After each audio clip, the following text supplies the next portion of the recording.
Fala, queridos e queridas, tudo bem? Tudo certinho? Eu sou o professor Felipe Carvalho, disse Carvalho, e nossa aula hoje sobre a primeira lei de Mendel, tá? A primeira lei de Mendel também é chamada de monohibridismo, tá? Por que monohibridismo? Porque envolve dois gametas diferentes, azão, azinho, o que a gente chama de heterozigoto. Vamos relembrar das aulas passadas. Tá? Então, o híbrido é o heterozigoto, é o que tem dois fatores diferentes. Ou também, segregação dos fatores. Tá? Vamos lá. Antes de começar a falar da primeira lei, vamos falar um pouco sobre o Mendel. Certo? O Mendel era um monge austríaco, tá? E ele tentou compreender, tentou entender, tá? Como ocorria a transmissão da hereditariedade. Né? Como as características eram herdadas e transmitidas. Certo? Como material de estudo, ele escolheu a ervilha. E já caiu uma vez em prova o porquê da escolha da ervilha. Tem um porquê, não foi uma escolha aleatória. Primeira coisa, né? Entre um vegetal e um animal, era muito mais fácil e muito mais rápido, né? Ele cruzar o vegetal do que o animal. Então, simples. Então, a primeira escolha, né? Ele eliminou a escolha de animais, certo? E optou pela reprodução entre as plantas. Beleza. Agora, entre as plantas, por que ele escolheu a ervilha? Vamos lá. Primeiro, a ervilha tinha um fácil cultivo. E vale lembrar que ele não tinha um espaço muito grande para cultivar essas sementes, né? Ele tinha um jardim e não era um espaço muito grande. Então, ele não podia ter árvores grandes como mangueira, por exemplo. Tá? Então, a primeira escolha deve ser o cultivo fácil. Segundo, a planta ela cresce muito rápido, são gerações curtas. Ela produz muitas sementes. Então, ele ia ter material de estudo, material para teste com muita frequência. Beleza? Outra situação são as características extremas. O Mendel, quando ele fez o cruzamento dele, ele cruzou 7 características diferentes das ervilhas, tá? Então ele cruzou a cor da semente, a cor da vagem, ele cruzou a textura da semente, né? Lisa, rugosa, a textura da vagem, a disposição das flores na planta, ele cruzou o tamanho da planta. Então ele cruzou várias características, ao todo 7. Tá? E ele observou que sempre aparecia, o método, o processo era o mesmo. Tá? Então, por que são as características extremas? Certo? Então eu tinha ervilha verde e amarela. Eu não tinha uma terceira cor. Certo? Então eu tinha a textura da semente lisa ou rugosa. Não tinha um terceiro tipo de textura. Tá? E isso facilitava muito ele na hora de obter os resultados e interpretar esses resultados. Beleza? Tá? Então, foram esses motivos que levaram à escolha do Mendel como material de estudo a ervilha de cheiro. Ok? Tá? Beleza? Show! Característica, né, que ele estudou. Entre as 7, vamos separar umazinha, que foi a cor da ervilha. Ah, por que uma, Felipe? Às vezes eu vejo algumas questões que ele envolve duas características. Ele quer saber a cor da semente e a textura da semente. Aí a gente vai falar mais à frente numa coisa chamada de segunda lei de Mendel, ou de hibridismo. Tá? Quando tem apenas uma característica, eu falo na primeira lei de Mendel. Se eu tiver duas características na questão, eu falo de segunda lei mendeliana, que é um assunto para outra aula nossa. Beleza? Show de bola. Tá? Então, o que ele observou lá? Na cor da ervilha amarela ou verde. Tem ervilha amarela, Felipe? É milho? Não. Milho é outra espécie de planta, galera. Ervilha é diferente de milho, tá? Então, eu tenho ervilhas amarelas e verdes, tá? E aí, que ele fez? Outra característica que permitiu, que fez com que ele escolhesse a ervilha, é que a ervilha ela se reproduz por autofecundação. Certo? Então, o Mendel, lá na primeira geração dele, tá? A geração parental, ele conseguiu o que ele chamou de ervilhas puras. Tá? O que eram essas ervilhas puras? Eram ervilhas autofecundadas. Tá beleza isso aqui? Então ele conseguiu ervilhas puras, ervilhas autofecundadas. Então o que ele fez? Ele cruzou ervilhas amarelas com verdes. Na geração, os filhos, os descendentes desse cruzamento, ele sempre encontrava ervilhas amarelas. 100% das ervilhas eram amarelas. Aí o que ele fez? Ele fez um intercruzamento. Ele pegou essas ervilhas amarelas e cruzou entre si. E ele obtinha, a grande maioria, logicamente, de amarelos, mas encontrava uma proporção próxima a 1/4 das ervilhas verdes. O que intrigou ele foi isso, da onde apareceram essas ervilhas verdes. Primeira coisa que ele observou foi o seguinte, que existia uma relação de dominância e recessividade. Esse recessivo que ele falava em relação ao recesso. Né? O que era esse recesso, Felipe? Porque eu tinha verde aqui nessa geração, aqui não aparecia verde, e na geração, né, tinha um salto de geração, aparecia verde. Então ele falava que essa verde estava em recesso. Né? Hoje nós falamos de recessividade, certo? E dominância. O que é essa dominância e recessividade? Quando um gene, na época o Mendel não falava em gene, falava em fator, né? Quando dois fatores diferentes aparecem, certo? Vai existir uma relação em que um predomina em relação ao outro. Esse que predomina, nós falamos que é o dominante. E o que é dominado, tá? O que não é expresso, a gente chama de recessivo. Beleza isso? Ok? Tá? Então, ele cruzou e obteve esses valores. E ele foi para a parte prática, né? Ele foi para a ideia dos cruzamentos. Ele foi tentar entender agora, representar esses cruzamentos. Tá? Então, qual situação que ele estipulou? Que a característica dominante, vou botar aqui, ó, que dominante é sempre com a letra maiúscula e que o recessivo sempre com a letra minúscula. Ok? Beleza? Então, dominante com a letra maiúscula, recessivo com a letra minúscula. Beleza? Então, eu representei pela letra A. Pode ser qualquer outra letra? Pode. Se a questão ela não determinar uma letra específica, eu posso usar A, B, C, eu posso usar F de Felipe, por exemplo, eu posso usar qualquer letra. Tá? Eu optei por A.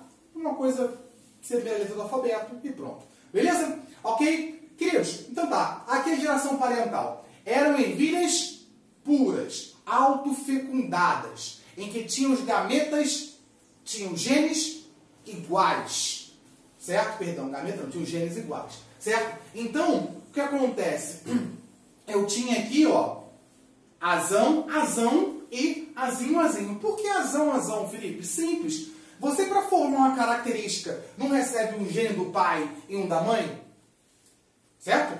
Então, o Mendel falava disso. Que para formar uma característica, você recebe um fator do pai e um fator da mãe. Então, tá um fator do pai e um fator da mãe. E essas ervilhas que ele chamou de pura, de autofecundadas, elas não tinham fatores misturados. Então, elas tinham fatores puros. Os dois fatores iguais. Tá? Então, a amarela era dominante. Por que era dominante a amarela? Porque quando eu cruzava amarelas e verdes, só apareciam amarelas. Certo? Então, a amarela era dominante. Logo, como era um dominante puro, que ele falou na época, eu tenho os dois genes iguais. Ok? E o verde, como ele era o recessivo, o dominado, eu tenho os dois fatores, os dois genes iguais também, mas recessivos. Azinho, azinho. Ok? Beleza. Queridos, como é que eu posso fazer esse cruzamento? Tem duas situações. Ou você pode cruzar usando o que a gente chama de diagrama de Punnett, que a gente fala Pinhet, mas escreve Punnett, tá? Ou por uma distributiva, tá? Vou fazer os dois métodos. Qual que você vai fazer? Tanto faz. Ambos estão corretos, tá? Mas você vai ver que ambos dão o mesmo resultado, porque são a mesma coisa, tá? Porque o final tem que ser igual, tá? Tá aqui, ó. Então eu tenho esse genes nessa parte desse quadrinho e esse genes aqui, esses fatores, tá? Então eu vou apenas completar os quadros. Esse quadro é esse cara com esse, ok? Esse quadro é esse cara com esse. Esse quadro é esse com esse. E esse com esse. Eu achei 100% de azão azinho, tá? Ou da distributiva, tá? Então qual é a distributiva? Esse com esse, tá aqui. Esse com esse aqui, tá aqui. Esse com esse e esse com esse. Mesma coisa, tá vendo? 100% de azão azinho. Azão azinho, qual era a cor de azão azinho? A cor era amarela, certo? Por que amarelo? Porque eu tinha o gene que dominava o outro gene, certo? Então a condição amarela era expressa e a condição verde não era. Isso é uma relação de dominância. Certo? Eu vou observar essa relação de dominância quando os dois genes aparecerem. E eu ver qual gene predomina em relação ao outro. Tá? Então, quando aparecer um heterozigoto para a cor da ervilha, cada característica é uma condição diferente, a ervilha vai ser amarela. Ok? Isso? Beleza? Tá? Então, todas as ervilhas eram amarelas. Todas sem exceção. Certo? Aí, o que ele fez aqui? Ele cruzou, fez um intercruzamento entre essas ervilhas aqui. Certo? A mesma forma, tá aqui, ó. Azão azinho, esse aqui e esse aqui.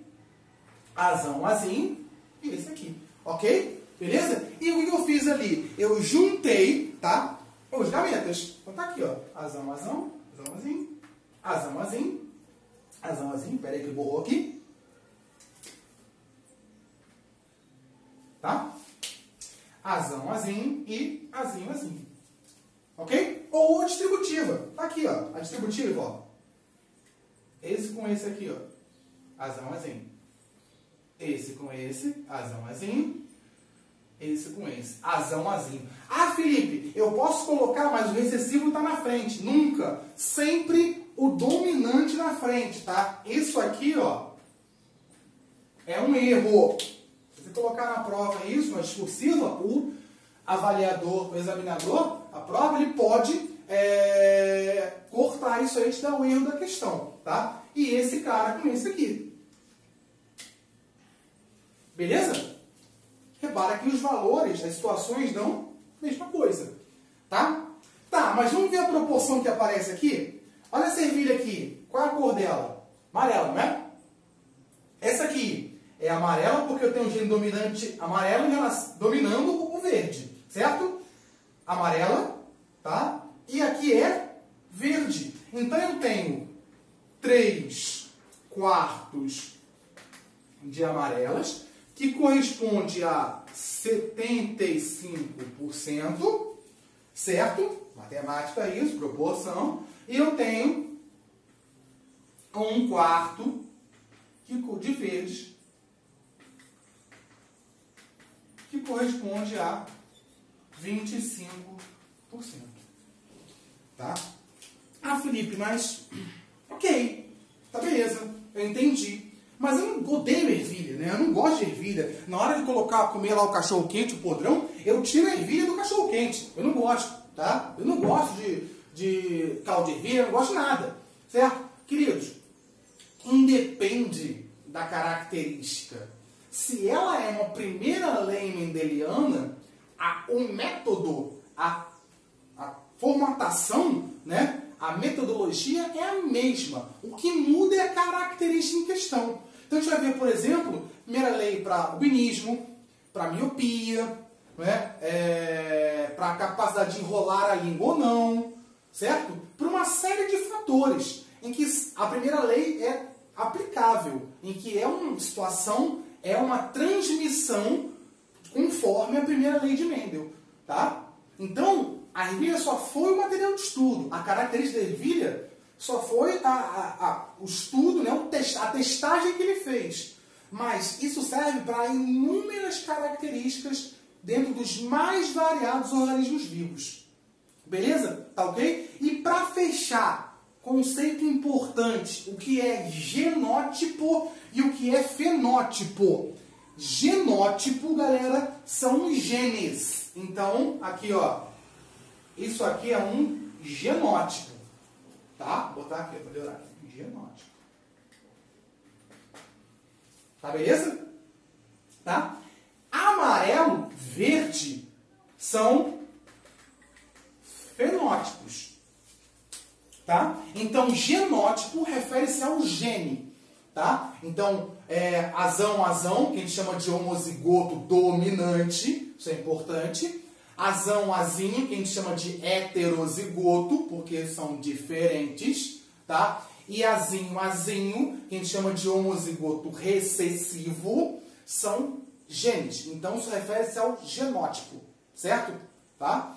E o fenótipo é a expressão do genótipo.